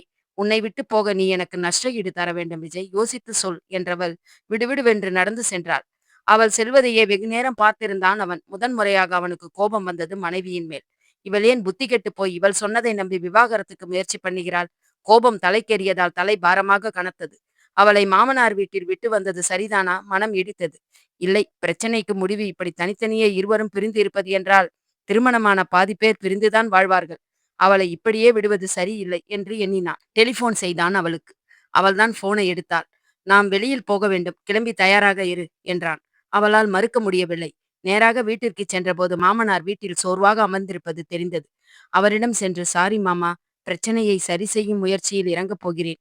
எனக்கு வெற்றி கிடைக்க ஆசிர்வதியுங்கள்" என்றான். "மாப்பிள்ளை, என் மகள் மனதில் நீங்கள்தான் இருக்கிறீர்கள். அவள் நேற்று என்னிடம் என்ன சொன்னாள் தெரியுமா? 'நீங்கள் ரொம்பவும் நல்லவர்' என்றாள் மாப்பிள்ளை" என்றார். அவன் திகைத்து நின்றான் சில கணங்கள். இது இது போதும் மாமா எனக்கு. என் மனைவியின் மனதில் நான் இல்லையோ என்று சோர்ந்திருந்தேன். ஆனால் அவள் அவள் ஏதோ தவறாக புரிந்து கொண்டிருக்கிறார் என்பது மட்டும் தெரிகிறது" என்று எண்ணினான். தந்தையிடம் சொல்லிக்கொண்டு அவள் புறப்பட்ட போது மணி 6. சற்றே இருட்டி விட்டிருந்தது. "வருவதற்கு தாமதமானாலும் ஆகலாம், அல்லது நேராக என் வீட்டுக்கு போய்விட்டாலும் நான் உங்களுக்கு தெரியப்படுத்துகிறேன்" என்றான் அவன். அவள்தான் அவனை குழப்பத்துடன் பார்த்தாள். "என்ன சுமி, என்ன அப்படி பார்க்கிறாய்? என் பேச்சை நம்புகிறாய்தானே?" என்றான் அவன். அவனை நம்பாமல் அவள் யார் பேச்சை நம்புவாள்? அவள் மனதில் அவனுக்கான இடம் அப்படியேதானே இருக்கிறது. கணவனை நேசிக்காமலா அவள் தன்னையே அவனுக்கு தந்தாள்? அவனுடன் வாழ்ந்த அந்த 4 நாட்களும் அவளுக்கு போதுமானதாக நினைத்தாள். வாழ்நாள் முழுக்க அந்த நினைவுகள் ஒன்று போதுமே என்றும் எண்ணினாள். எந்த ஒரு பெண்ணும் தன் கணவனை இன்னொரு பெண்ணுக்கு விட்டுத்தர மாட்டாள். அப்படி அவள் விட்டுத்தர முயல்கிறாள் என்றால் அதில் அவள் வேதனை இல்லாமல் இருக்குமா? அத்தியாயம் 35. "அன்பும் அரவணைப்பும் கண்ணீருக்கு மருந்தென்று புரிந்து கொண்டாலும், நிஜமான நேசத்தை உன்னுள் நான் காண முயல்கிறேன் கண்ணாளனே. விட்டுத் தருவதில் உள்ள தியாகம் உன் மகிழ்ச்சிக்காகவே என்பதை உணருவாயா என்னவனே?" முள்ளின் மேல் நிற்பது போலத்தான் இருந்தது சுமலதாவிற்கு. அவன் நினைவுகளை அவளால் ஒதுக்கித் தள்ள முடியுமா? என்னதான் அப்பாவின் சொல்லுக்காக அவனை மணந்தாலும், அவனுடைய குணம் அவளை வெகுவாக கவர்ந்து விட்டதே. மனதில் அவனைப் பற்றிய எண்ணம் வந்தவுடனேயே கற்பனைகள் விரிந்தது. எவ்வளவு மகிழ்ச்சியாக இருந்தாள்! அந்த வினோதினி மட்டும் அவர்கள் வாழ்வில் குறுக்கிடாமல் இருந்திருந்தால் அவளுடைய மனநிலைமை எப்படி இருந்திருக்கும்? எல்லாமே தலைகீழாக இருந்திருக்கும். ஆனாலும் அவள் தன் கணவனின் மனதில் இல்லை என்றுதானே அவளும் நினைத்திருந்தாள். ஆனால் அன்று விமலாவின் திருமணத்தின் போது வினோதினியிடம் பேசிக் கொண்டிருந்த விஜயசங்கரை எண்ணினாள். "என்னால் தானே உங்களுக்கு இவ்வளவு மனவேதனையும்? அப்பா மட்டும் என்னை திருமணம் செய்து கொள்ள கேட்டிராவிட்டால் நீங்கள் அந்த வினோதினியைத்தானே மணந்திருப்பீர்கள்" என்று எண்ணினாள். "என்ன சுமி, ஆழ்ந்த யோசனை" என்றான் திடீரென்று அவன். ஒன்றுமில்லையே" என்று சமாளித்தாள் அவள். "உன் யோசனை வினோதினியை பற்றித்தானே" என்றான் அவன். இவனுக்கு எப்படி தெரியும்? சிறு அதிர்ச்சியுடன் அவனை ஏறிட்டாள் அவள். "நான் வினோதினியுடன் மகிழ்ச்சியாக வாழ வேண்டும். அதற்கு நீ உன் வாழ்க்கையை தியாகம் செய்ய துணிந்து விட்டாய். அப்படித்தானே?" என்றான். "இதோ பார் சுமி, என் மனதில் இந்த நிமிடம் வரை நீ நீ மட்டும்தான் இருக்கிறாய். என்று உன் கழுத்தில் தாலி கட்டினேனோ அன்றே அந்த வினோதினியை என் மனதிலிருந்து எடுத்து விட்டேன். என் காதலுக்கு அவள் தகுதியில்லாதவளும் கூட" என்றான். அதிர்ச்சியுடன் அவனை பார்த்து, "என்ன சொல்கிறீர்கள் நீங்கள்? இருவரும் உயிருக்குயிராய் காதலிப்பதாகச் சொன்னாளே அந்த வினோதினி" என்றாள் அவள். சொல்லியிருப்பாள். அவள் உன்னிடம் என்னவெல்லாம் சொன்னாள் என்று எனக்கு தெரியாது சுமி. ஆனால் நீ என் மனதை அறிந்து கொள்ள வேண்டும் என்று நான் விரும்புகிறேன். வினோதினியின் மேல் இந்த அளவுக்கு நீ கரிசனம் காட்டுவதால் உனக்கு அவள் யார் என்பதை நான் புரிய வைக்க வேண்டிய நிலையில் இருக்கிறேன். வினோதினியை நான் காதலித்தது உண்மைதான். ஆனால் இன்று வரை அது உண்மையான காதலா இல்லையா என்று நானே குழம்பியிருக்கிறேன். உன்னை விட வசதியானவன் கிடைத்தால் அவனைத்தான் நான் திருமணம் செய்து கொள்வேன் என்று அவள் கூறியபோது நான் அதிர்ந்து போனேன். அவள் வெளிநாட்டுக்கு சென்றபோது நான் வேண்டாம் என தடுத்தும் அவள் கேட்கவில்லை. அதற்குள் என்னிடம் உரிமை கொண்டாடாதே என்று முகத்தில் அடித்தது போல் பேசினாள். மனதில் வலியாய் உணர்ந்தேன். இவளை திருமணம் செய்து கொண்டால் உன் வாழ்க்கை நரகம்தான் என்று என் நண்பர்கள் சொன்னபோது முதன்முறையாக யோசித்தேன். மகிழ்ச்சி என் வாழ்வில் அன்று முதல் காணாமல் போய்விட்டது. தவறான முடிவு எடுத்து விட்டோமோ என்று நான் கலங்கி எனக்குள்ளேயே வேதனைப்பட்டுக் கொண்டிருந்த போதுதான் உன் அப்பா வந்தார். உன் புகைப்படத்தை காட்டி என்னை மணந்து கொள்ளச் சொன்னார். உன்னை போட்டோவில் பார்த்த அந்த கணம் எனக்குள் ஏதோ ஒரு மாற்றம். உன்னை விட்டு பிரிய முடியவில்லை. திருமணத்தை எதிர்நோக்கி ஒவ்வொரு நாளும் காத்திருந்தேன். ஆனால் நீ கோடீஸ்வரர் வீட்டு பெண்ணாயிற்றே, எப்படி இருப்பாயோ என்று மனசுக்குள் ஒருவித தவிப்பு. அதுதான் ஆரம்பத்தில் உன்னை சோதிக்கவென்று விலகியிருந்தேன். அதன் பிறகு உன் பொறுமையும் அழகும் அன்பான அணுகுமுறையும் எனக்குள் உன்னை அடையாளம் காட்டியது. உன்னை நான் என் மனைவி என்னும் கண்ணோட்டத்தில் வைத்து நேசிக்க ஆரம்பித்தேன். அத்தியாயம் 36. அம்மாவின் மடியில் நான் உறங்கிய நாட்களின் ஞாபகங்கள் என்னுள் நீங்காத நினைவலைகளாய். ஆனால் என்னுள் கலைந்துவிட்ட உனதன்பிலும் தாய்போல் கலப்படமில்லா அன்பை உணர்கிறேன் கண்மணியே. காலமெல்லாம் காதலிப்போம் கணவன் மனைவி என்ற உறவு தந்த உன்னதத்துடன். அவன் பேச்சு அவளுக்குள் ஒருவித நெகிழ்வை ஏற்படுத்தியது. வினோதினி என் மனதிலிருந்து சுத்தமாய் காணாமல் போய்விட்டிருந்தாள். அவள் அன்று வீட்டிற்கு வந்து உன்னை திட்டியது அவள் மேல் இன்னும் கோபம் வந்தது. இவள் யார் என் மனைவியை திட்டுவதற்கு என்று ஆத்திரமாக உணர்ந்தேன். உன்னை அணைத்து ஆறுதல் சொல்ல என் மனம் துடித்தது. ஆனால் அன்று நீ விமலா பற்றியெல்லாம் பேசவும் உன் நல்ல மனசு எனக்கு புரிந்தது. அப்போதுதான் நான் இன்னும் உன்மேல் கவனம் செலுத்த ஆரம்பித்தேன். நகைகள் வாங்கி தந்தது எல்லாம் ஒரு கணவனாய் நான் உனக்கு ஏதாவது வாங்கி தர வேண்டும் என்ற ஆசையில் தான் வாங்கி தந்தேன். ஆனால் நம்முடைய அந்யோன்யம் வினோதினிக்குள் புயலை கிளப்பி விட்டிருக்கிறது. என்னிடம் கத்தினான். 1,00,00,000 பணம் தர வேண்டும் என்றான். என்ன, 1,00,00,000 என்று அதிர்ந்தாள் சுமலதா. ஆமாம் சுமி, என்னை விட்டு விலகி போக அவள் வைத்த கூலி 1,00,00,000. அதை நான் தந்துவிட்டால் என்னை விட்டு போய்விடுவதாகவும், இல்லை என்றால் உன்னையும் என்னையும் பிரித்து விடுவேன் என்றும் என்னை பயமுறுத்தினாள். என் மனைவி என் சொல் தட்டாதவள். ஒருபோதும் என்னை விட்டு போக மாட்டாள். உன்னால் முடிந்ததை பார்த்துக்கொள் என்று விட்டேன் நான் என்றான் அவன். ஆனால் நீ என்னை சந்தேகித்தாயே சுமி. என் மனதில் நீதான் இருக்கிறாய் என்பது தெரியாமலேயே உன் வாழ்க்கையை தியாகம் செய்ய துணிந்தாயே. நீ செய்தது சரிதானா சொல் என்றான் அவன். அதிர்ச்சியுடன் அவன் சொல்வதையெல்லாம் கேட்டுக்கொண்டிருந்த சுமலதாவுக்கு தலை சுற்றியது. அப்படியென்றால் வினோதினியை அவன் உண்மையாக காதலிக்கவில்லையா? ஆனால் மனம் குழப்பமுற்றது. அவள் மனக்குழப்பம் முகத்தில் பிரதிபலித்திருக்க வேண்டும். அவன் மீண்டும் தொடர்ந்தான். நீ தவறாக எண்ணிக்கொண்டிருக்கிறாய் சுமி. உன்னைத் தவிர என் மனதில் வேறு யாரும் இல்லை. நீ நீ விவாகரத்து வேண்டும் என்று என்னிடம் கேட்டபோது நான் துடித்துப் போனேன். என்னை உனக்கு பிடிக்கவில்லையோ, உன் தந்தையின் கட்டாயத்துக்காகத்தான் என்னை நீ மணந்தாயோ என்று எண்ணினேன். அதனால்தான் நீ விவாகரத்து கேட்டவுடன் அதற்கு சம்மதம் சொன்னேன். ஆனால் இன்று மாமா ஒன்று என்னிடம் சொன்னார். என்னை மிகவும் நல்லவன் என்று சொன்னாயாமே. அப்படியென்றால் உன் மனதில் நான் இருக்கிறேன் என்றுதானே அர்த்தம்? அவனை முகம் சிவக்க பார்த்தாள் அவள். அது அது வந்து வீட்டில் அப்பா உங்களைப் பற்றி நீங்கள் அந்த வினோதினியை காதலித்தது பற்றி சொன்னால் தவறாக பேசிவிடுவாரோ என்று பயந்தேன். அதுதான் அப்படிச் சொன்னேன் என்றாள் மெதுவாக. ஆக நான் அவமானப்பட்டு விடக்கூடாது என்று உறுதியாக இருக்கிறாய், அப்படித்தானே என்றான் அவன். அதில்லை. நீங்கள் என் கணவர். உங்களைப் பற்றி மற்றவர்கள் தவறாக பேசினால் அதை என்னால் பொறுத்து கொள்ள முடியாதே என்றாள். ஏன் என்றான் அவன். என்ன ஏன் என்றாள் அவள். என்னை யாராவது தவறாகவோ எதுவாகவோ பேசினால் உனக்கென்ன வந்தது? நீ சாதாரணமாய் இருக்க வேண்டியதுதானே என்றான். அப்படி என்னால் இருக்க முடியாது என்றாள் அவள். அதற்கு காரணம் நான் அறிவேன் சுமி என்றான் அவன். அவனை வினோதமாக பார்த்தாள் அவள். அத்தியாயம் 37. அன்பே உன்னை நேசிக்கிறேன் ஆத்மார்த்தமாய். ஆனந்தம் பெருகி மகிழ்ச்சியும் மனதினில் பொங்கிட நித்தம் நித்தம் உன் நினைவில் நிஜத்தைக் கண்டு சிரிக்கிறேன். இனிவரும் நாட்களெல்லாம் உன் மதிமுகம் பார்த்து கனவு காணும் நாட்களாய் நகையுடன். என்ன காரணம்? வார்த்தைகள் மெதுவாக மிக மெதுவாக வந்தது அவள் வாயிலிருந்து. உன் மனதில் நான் இருக்கிறேன் என்பது என்றான் அவன். நிஜமாகவா என்றால் அவனை பார்த்து கேட்டாள் அவள். இதற்கு பதில் உனக்கு அவசியம் தெரிய வேண்டுமா என்றான் அவன். அப்படியென்றால் நாம் நம் வீட்டுக்கு போய்விடுவோமே, இருட்டிவிட்டது என்றான் அவன். சரி என்றாள் அவள். காரை வீடு நோக்கி செலுத்தினான் விஜயசங்கர். வீடு வந்தபோது இருவரும் அமைதியாக உள்ளே நுழைந்தனர். இவள் வீட்டிற்குள் சென்றதும் அண்ணி வந்து விட்டீர்களா என்று 2 நாத்தனார்களும் ஓடி வந்து அவளை கட்டி கொண்டனர். கமலி கண்ணீருடன், கடவுளே, முருகப்பெருமானே, என் மருமகளின் மனதை மாற்றி இங்கு அழைத்து வந்ததற்கு கோடி நமஸ்காரம் ஐயனே என்று வேண்டினாள். இப்போதுதான் எனக்கு மூச்சே வருகிறதம்மா. இனி இந்த வீடு கலகலப்பாக இருக்கும் என்றார் சண்முகம். மாமனார் மாமியார் நாத்தனார் எல்லோரையும் கண்ணீருடன் ஏறிட்டாள். என்னை மன்னித்து விடுங்கள் அத்தை மாமா. என்னதான் இருந்தாலும் நான் இந்த வீட்டை விட்டு உங்களையெல்லாம் விட்டு போக நினைத்தது தவறுதான். உங்களை பிரிந்து என்னாலும் அங்கு இருக்க முடியவில்லை, அதுதான் நிஜம் என்றாள். அப்பப்பா, ஒரு நாளுக்கே இந்த கூத்தா? இதில் டைவர்ஸ் வேறு. இது போல மனதில் எல்லாவற்றையும் பூட்டி வைத்துக் கொண்டு என்னிடம் நடித்தாயா என்றான் அவன். நீங்கள் மட்டும் என்னவாம்? என்னிடம் அந்த வினோதினி பற்றி ஒளிவு மறைவு இல்லாமல் சொல்லி இருந்தால் இந்த அளவுக்கு போயிருக்குமா விஷயம் என்றாள். சரி சரி, வந்தவுடன் சண்டையா? வேண்டாமே. இருவரும் முதலில் சாப்பிடுங்கள் என்று மாமியார் உணவு பரிமாறினார். தோசையும் தேங்காய் சட்னியும் மிகவும் சுவையாக இருந்தது உணவு. உண்டு முடித்து இருவரும் தங்கள் அறைக்குள் வந்து கதவை தாளிட்டனர்.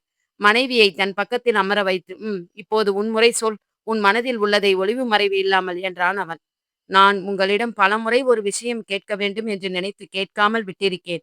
அது அது நீங்கள் வினோதினியை உயிருக்குயிராக காதலித்தீர்களா என்றாள். அவன் அவளை நேருக்கு நேராக பார்த்தான். இல்லை என்றான். எனக்கு அவள் மனைவியாக வந்தால் நன்றாக இருக்கும் என்று தோன்றியது தவிர வேறு எதுவும் தோன்றியதில்லை. மனசுக்குள் ஒரு சின்ன நெருடல் இருந்து கொண்டே இருந்தது. அம்மா, அப்பா, தங்கைகளை எல்லாம் இவள் அனுசரித்து செல்வாளா என்று. அந்த சந்தேகம் வலுப்பெற்றது. அவள் அடிக்கடி வீட்டிற்கு வந்து அம்மாவிடமும் தங்கைகளிடமும் பேசும்போதெல்லாம் ஏதாவது ஒரு காரணம் சொல்லி அவர்களை குற்றம் கண்டுபிடித்துக் கொண்டே இருந்தாள். பணத்துக்கு முக்கியத்துவம் தருபவள் எனக்கு எப்படி ஒரு நல்ல துணைவியாக இருக்க முடியும் என்று யோசித்தேன் சுமி என்றான் அவன். அப்போது அவன் கைபேசி சினுங்கியது. வினோதினிதான். ஸ்பீக்கரில் போடுகிறேன், நீயும் கேள் என்றான் அவன். ஹலோ என்றான். என்ன விஜயசங்கர், குரலில் சோகம் தொனிக்கிறதே. என்ன, உன் மனைவி உன்னை விட்டுட்டு போயிட்டாளேனா? உன்னை வாழ விடுவேன் என்றா நினைத்தாய்? உன் மனைவி என் பேச்சை உண்மை என்று நம்பினாளே, அதிலிருந்தே அவள் ஒரு முட்டாள் என்று தெரியவில்லை? அவள் எல்லாம் உனக்கு சரியான ஜோடி இல்லை, புரிந்து கொள் என்றாள். வீண் பேச்சு எதற்கு வினோதினி? உனக்கு என்ன வேண்டும் சொல் என்றான் அவன். நான் கேட்ட பணம்தான் வேண்டும் விஜய் என்றாள் அவள். தரவில்லை என்றவனை உன் மனைவியிடம் என் வேலையை காட்ட வேண்டியதுதான் என்றாள் அவள்.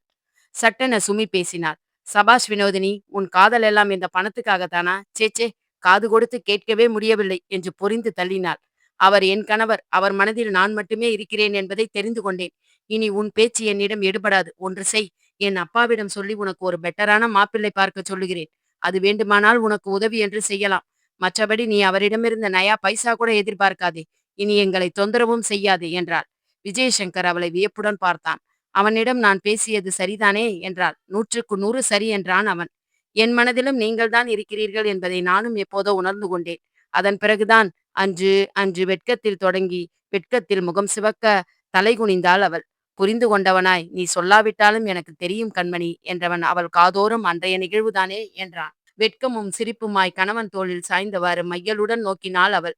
இனி என் மனைவிதான் நான் காணும் கனவின் நாளாய் ஒவ்வொரு நாளும் இருக்கப் போகிறாள் என்று எண்ணியவனாய் அவள் அழகை ரசித்தபடி புன்னகைத்தான். இனி அவர்களிடையே ஒளி வீசும் நகையொலி மட்டுமே கேட்டுக்கொண்டிருக்கும் என்பதற்கு அடையாளமாய் தென்றலும் வேகமாய் வீசியது. நிலவும் தன் மதிமுகம் காட்டி சிரித்தது. நன்றி.